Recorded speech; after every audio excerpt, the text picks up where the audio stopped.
Good morning. My name is Kevin Pound. I'm not Mike Horst. I'm not Carrie's husband. Mike is the pastor of the church. And I am here, partly, it's my fault. I was talking to my son-in-law, my favorite son-in-law, my only son-in-law. And as we were talking about his doctorate program and what he needed to get done and trying to find time and how family, marriages, children, churches get in the way. And I said, hey, if I can help you in some way, if you want to try to get away for a little while and go off and if I come up and oh, there's a bag of potato chips here. Somebody want to put this in the offering plate? As a sign of gratitude. Anyway, I said, if I can help you somehow, and he said, yeah, he liked that idea, and talked to the session liked the idea, and so he called me and he said, okay, it's going to happen, and I want you to come up during the time of March. And I said, how many weeks are we talking about? I said, 3. This is the first. We only have 2 more, so don't worry. And I said, well, good. I said, I've been thinking about what I preach on. He said, no, don't worry. You don't need to worry about that. I said, what do you mean? He said, well, because it's already put out what the sermon's going to be about. I said, but why? He said, because we got a series message series that we'll be in the middle of. And then he started to laugh. And I thought, And I said, well, what is it? He said, now you think I'm going deliberately that I set you up to do this. And I said, why would I think that? I said, what am I preaching on? He said, anger, lust, and divorce. I said, is that the first week? He goes, no. You get a week on anger. You get a week on lust. And I'm like, you mean, the only one I ever knew that ever admitted to me having lust was Jimmy Carter. Is that... and you have to be older enough to know about that. And then divorce. I said, well, that's great, Mike. I gave you my daughter. It's through your daughter you have these marvelous grandchildren, and this is what you bequeath to me, is that I get to go up and be angry, lustful, and divorceful. So that's what's going to be happening. I hope you'll come back next week. Frankly, I'm a little curious to what I'm going to say about that. And knowing my 8-year-old grandchild is going to be here, how am I going to describe that? I have no idea, but I can't wait to hear it. Today we're talking about, specifically, Jesus trying to get us to think about our relationship with other people, and specifically, and the area of anger. So I want you to just quickly in your head think about, just give yourself a little quiz. What kinds of circumstances do you experience anger? You think about maybe this morning, maybe 2 minutes ago, maybe when you woke up, maybe yesterday. Do you get more angry at people? Strangers? Family members? Do you ever yell at the TV? Patty and I were dating 52 years ago. The first time she went to my family's house, my parents' house. There was going to be an Ohio State football game. And I said, okay, you've never experienced what you're about to experience. I said, we're pretty intense. And I know the coach can't hear us, and I know the players can't hear us because, watching on TV, but we scream and yell and very expressive. And she was pretty, even though I prepared her, she was pretty stunned by that. Do you get mad at stuff? Lawnmowers that won't start, whatever. What is it that you find yourself doing when it comes to anger? So we're going to spend some time. And the advantage of this is not to say to anybody, certainly not to say to me, shame on you, or this is Jesus trying to help us get a grip on the effect that anger that is held onto, nurtured, nursed, actually, to keep alive. What that anger does to us and what that does to other people. Now, Mike started this sermon series in second week in January. And I can say to you, and this is not hyperbole, that this Jesus message from Matthew 5 through 7, that's called the Sermon on the Mount, is the most impactful address, message, sermon, talk that has ever been given in the history of the world, unquestionably. The impact, the images that he evokes, and the wisdom that he shares about God and about life, it's just stunning. So you're looking at it in little pieces, but what I would encourage you to do is periodically every week sit down and read it from the beginning of chapter 5 to the end of chapter 7. Because it was given not in pieces, but it was given as one message. So really it sort of hangs together and it flows like somebody who's really thought about what it is that they want to say, what they want to teach. So the beginning of the Sermon on the Mount begins with the Beatitudes. And the Beatitudes are Jesus where he says, blessed, the word in Greek is makarios, it means happy, but it's much deeper than happy. And it has to do with our understanding, our connection with God and the presence of God, the kingdom of God, and that comes through our friendship with Jesus Christ. And so Jesus has this huge crowd. He's been healing a lot of people, and so a lot of people are coming, and he stops to begin to do, he stops the miracles of healing, physical healing, and he sits down and teaches, not because he's tired. It's a continuation of his healing ministry, but now he is addressing us in terms of how we think about God, how we think about our lives, how we interact with our friends, our neighbors, what we do with people. What do we do with what happens when somebody slaps you? What do you do? Somebody makes fun of you. What do you do? What do you think about divorce? How do you love people that you can't stand? I mean, he deals with very specific, concrete, and he uses images that people remember because nobody has taken notes, nobody has pencils, so he deliberately provokes and uses language to get people to think deeply, not just for information, but for transformation. And so he begins with the Beatitudes, and he says startling things like, blessed are those who mourn. Really? Blessed are those who are hungry and thirst. Blessed are those who are poor in spirit. Blessed are, he gives all these different categories, surprising categories. Blessed are the meek, for they will inherit the earth. What? The meek? Are you kidding me? But Jesus, in effect, is, Dallas Willard, who was the head of the philosophy department at the University of Southern California. So he's a philosopher, theologian. I spent 12 days with him once at a monastery with a group of other people, and extraordinary man. He's the head of the department of USC, University of Spoiled Children, as I learned as I was growing up. And Dallas, his take on the Sermon on the Mount, and specifically on the Beatitudes, was that Jesus was saying, in effect,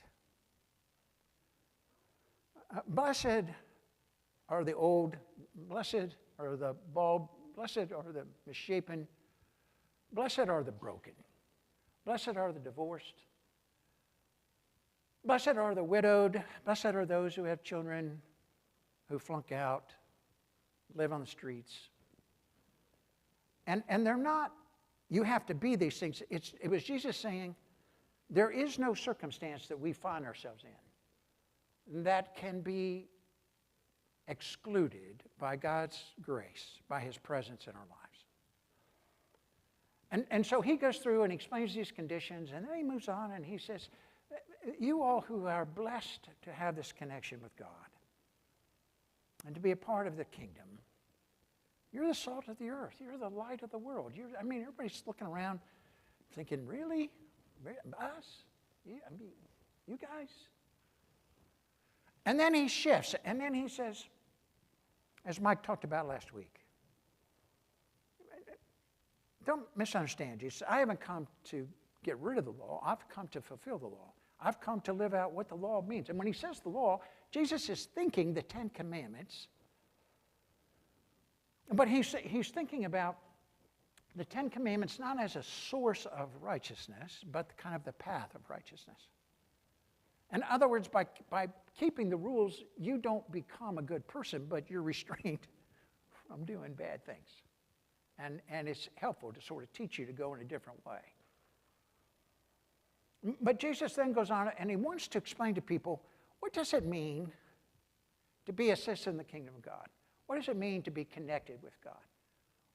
What can we learn about God? Teaches us who God is, but who also we are, who we're supposed to be. And so then Jesus says this most amazing thing.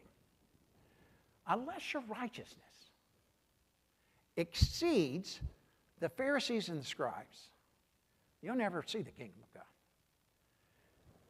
And everybody sitting there would be just like, what? What is he talking about?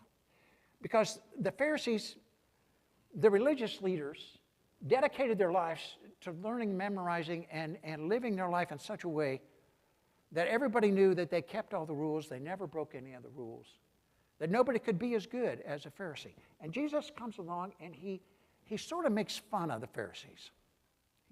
He takes them seriously, but at the same time, how many of you have ever heard the name Eddie Haskell?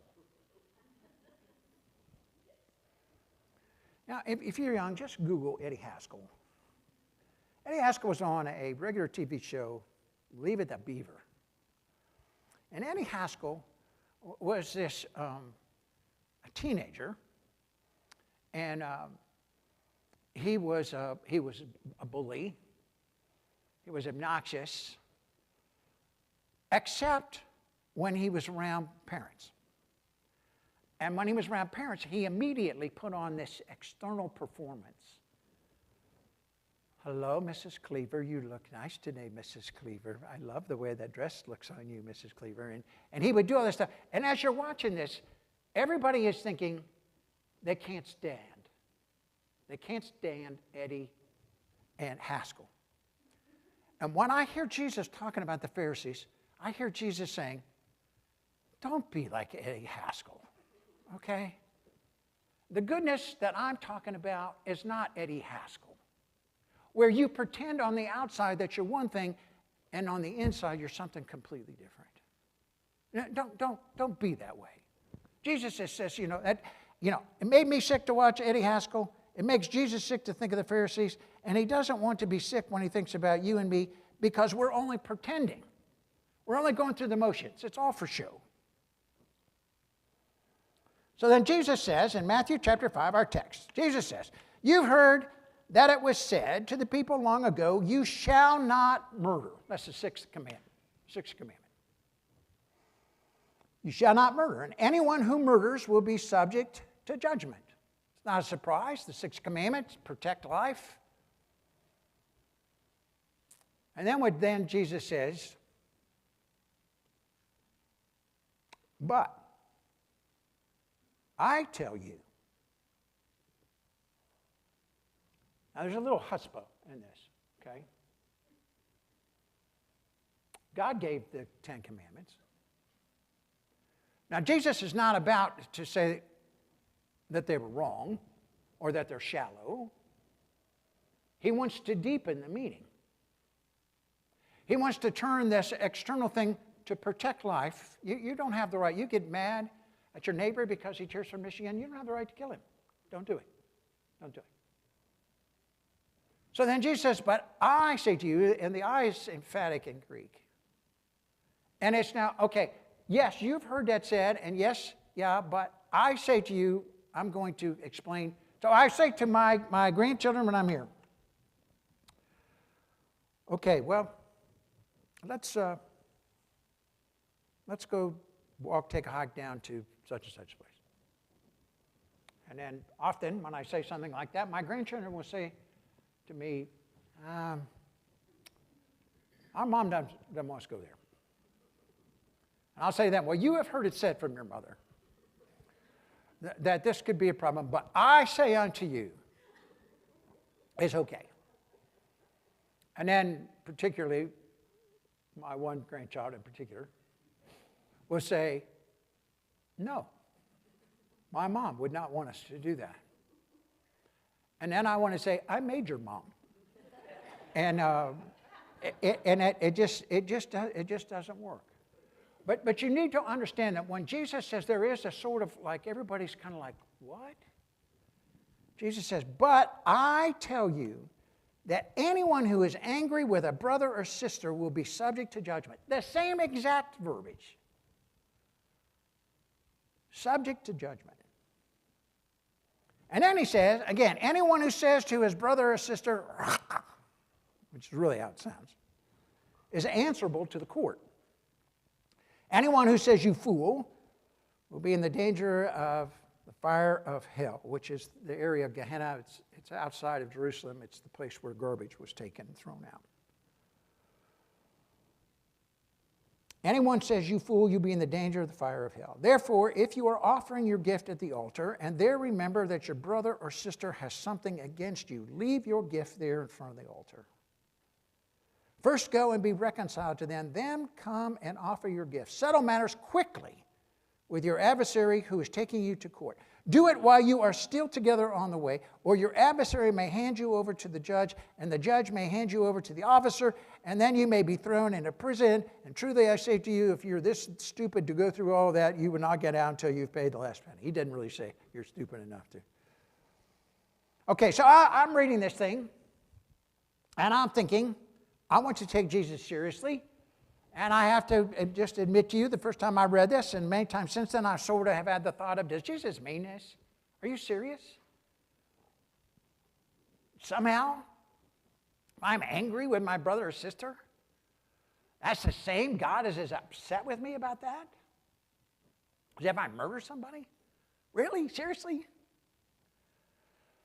Now, when the Greek was translated, excuse me, into the King James, you know, the these and thou translation. Literally, they're sure this is what happened. And the King James Version, if you're reading the King James Version, you can read, and it says, if you're angry with your brother, and it says, without cause. Now, that's not there. So clearly what happened is that a King James translator was thinking, oh, Jesus could not have meant that. What he really means, what he means is without cause. So it's like if you get mad at somebody without cause, then you are blah, blah, blah, blah, blah. Well, how many of you have ever gotten mad at somebody without cause? It's always with cause. Later on you may think, maybe I overreacted, or... And so in the modern translation, they went back and they looked at the original Greek and they were like, oops, the original translations don't have without cause. But it was because the translator is thinking, oh my gosh, how hard is that? How harsh is that? And so I got thinking, I hope like they got thinking, well, what is anger? Well, actually, Disney has an answer. And it's from the movie Inside Out. And it is... a depiction of what goes on in this young girl's brain, and all these little creatures in her brain are different emotions that compete with each other to help her figure out what she's supposed to do. And in this little clip, the little red guy, is anger. And so this is what Jesus says about anger. Ever wonder why you feel the way you do? Well, get to know your emotions. When things go wrong, anger is there. This is anger. He will make sure the world knows anger is in control. But what you really need to watch out for is when he's out of control. Get to know all your emotions with Disney Pixar's Inside Out, rated PG. Now, you may not have known this, but you have a little red person running around in your brain, and that's anger. And Dallas Willard, my mentor, it's about so many things, says anger is a feeling of being wronged. And it's an energy that comes upon us that moves you to assert your will to right the wrong or get what you want. Now, there'll be people sometimes think that maybe anger is a sin. Anger is not a sin. In fact, anger, Dallas goes on and says, anger is a spontaneous response. It is what happens when we're trying to get somewhere and we trip and fall and we have anger. Or the clerk at the store is really slow and you begin to feel anger. It just happens. The feeling of anger is not a sin. It's what we do with anger that becomes problematic. It is a feeling that seizes us in our body and immediately impels us. It empowers us to go towards that which is interfering with what it is that we want to do. My stupid lawnmower. And possibly even harming the thing. My stupid lawnmower, for instance. And those who have thwarted my will or our will and interfered with our life. We all experience anger, and there's no sin in that. Somebody would say anger happens. It's natural to experience anger when your will is crossed. In fact, anger sometimes is a good thing. Because anger is letting us know that there's a problem. And it needs to be addressed. And it compels us to want to act. Anger triggers the body's fight or flight syndrome. You have a significant physiological effect in our body when anger is released. Blood from our gut goes to our muscles. We can become flushed, we can perspire, but our body is gearing up for action to do something, to deal with this supposed threat, which may be real, or just maybe that we're afraid is real. Our bodies are sharpened and focused as we prepare for whatever the challenge is. Football coaches talk about they want an angry team. I watched the Notre Dame football coach, really fine guy, I think he's a Christian, getting ready to play Navy. And they said, how is your team ready? He goes, I have an angry team. I thought, you're playing the Naval Academy. I mean, how angry can you get? But what he was saying is that I've got a focused team. I got a team that coaches try to get their players, nobody respects you. And make you, and it's to gear up so everybody will play hard and be focused. And in the midst of this, Jesus pretty much is saying to us, he doesn't want an angry team. There are a lot of ways for people to be motivated, but the truth is for anger to motivate us is not helpful to us or about anything else. The Bible actually says, Paul says in Ephesians 4, be angry, but don't sin. Don't let the sun go down while you are still angry, and do not give the devil a foothold. The Bible is full of advice and caution about what we do with our anger. And there's all kinds of images that go on in the Bible where at the very beginning, remember there's two kids that the Bible talks about, Adam and Eve have, and their names are Abel and Cain. God accepts Abel's sacrifice, doesn't accept Cain's. God comes to Cain, and Cain is angry. Angry. And God says to him, why are you angry? Sin is crouching at the doors, literally what it means in the Hebrew. If you don't pay attention, but he blows God off because he knows better. He knows that his stupid brother feels better and closer to God. And he said, I'm going to fix this. He goes and kills his brother. The Bible is filled with all kinds of examples of what happens when anger is sort of allowed to fester in us and to move on and to empower us and to act out, because in every degree of anger, there is a little bit of malice.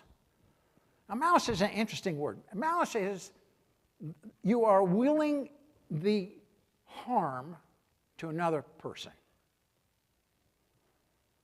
So somebody cuts me off as we drive home today. And I'll feel some anger.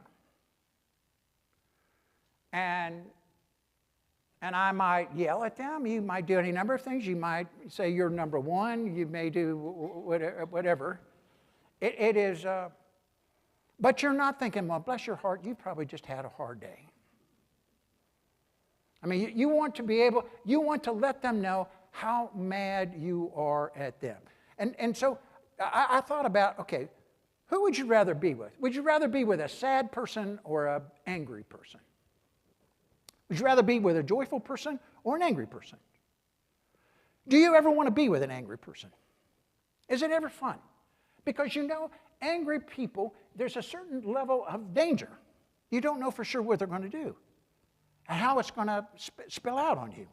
And so Jesus, when he's talking about, he's not just being obsessive. He's trying to explain that when we become angry, and the word that Jesus uses for anger is deliberate. It's the Greek word is orge. It actually is the word we get orgy from.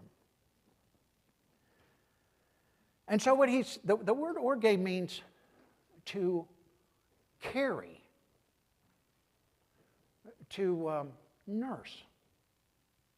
Like a mother nursing a child, to continue to hold on to and allow the anger to continue. And so Jesus says that when we do that, when we're carrying this orgy of anger in us, that it affects and deeply wounds and kills persons. Kills persons. Swords, bullets, knives, terrible traffic, kill people, stop hearts. Words can penetrate. Okay, what's the saying? Sticks and stones may break your bones, but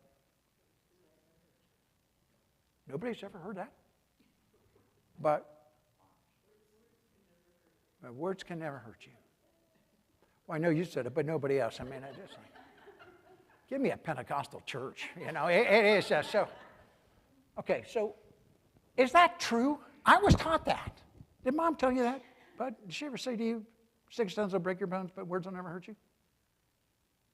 He can't remember. Okay, so why would they say that? Because you're supposed to say that to make the other person think they're really not hurting you. But do words hurt you? Yes, words hurt. And particularly words of contempt. The word, I mean, it's really sounding like clearing your throat. It was a word of contempt. Now, if you read this like Jesus is just coming up with new rules, you could think like I thought, well, I've never called anybody Raka. I've never even heard of Raka. But that was a special word of contempt in the day.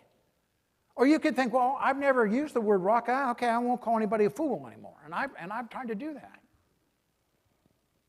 And you're thinking, I can use other words so long as I don't use fool or Raka, I'm okay. But that's not what Jesus is saying. What Jesus is actually trying to say is that what is happening on the inside of us, God is just as involved with that as what we do on the outside. And that God wants people who respect other people and protect life with other people. And not to use contempt. 40-some years ago, I had done a funeral service in Jacksonville. I was an associate pastor of Presbyterian Church. There was a couple that was in great pain. They'd had terrible things happen in their family. And everything just kind of went from bad to worse. And they pretty much just sort of pulled away and stopped coming to church. And they left a message for me about that they would like to see me. And I said, okay. I said, I got to do a funeral, and I'll come over. And that's what happened. I did the funeral, and I went over. I walked into the house, and it was the two of them. And they began, an hour anyway, to tell me how awful and stupid I was. And not just the church had let them down, but how much I had let them down. And that at different times, what I thought I was helping, I was actually making the whole thing worse. And at one time, he said, there are people who've talked about how wonderful you are. I don't get it. Because you're not. Now, I just done a funeral service. I'm sitting there, and what was happening is that they were venting their anger. And oftentimes this happens. Somebody gets mad at God. Where do you vent your anger? At the church, how do you vent? You can't really, you pick out somebody that, the pastor. It took me years to drive by that street without internally wincing. Now, if they had stuck a knife in me, they'd have gone to jail. Hopefully, I would have survived. And I would have gotten over it. What they did instead continued to wound me long after what had happened. So Jesus is saying, look, don't be like Eddie Haskell. Don't think that somehow if you act a certain way and people think you're okay, that you're really okay. If inside you've got all this stuff going on, you've got to address that, because that's where you live your life, is in your heart, on the inside.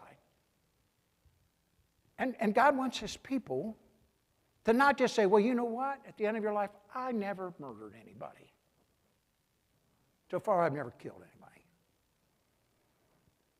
And then Jesus says to me, Kevin, have you ever wanted somebody, really wished harm for somebody? And I'm like, well, yeah.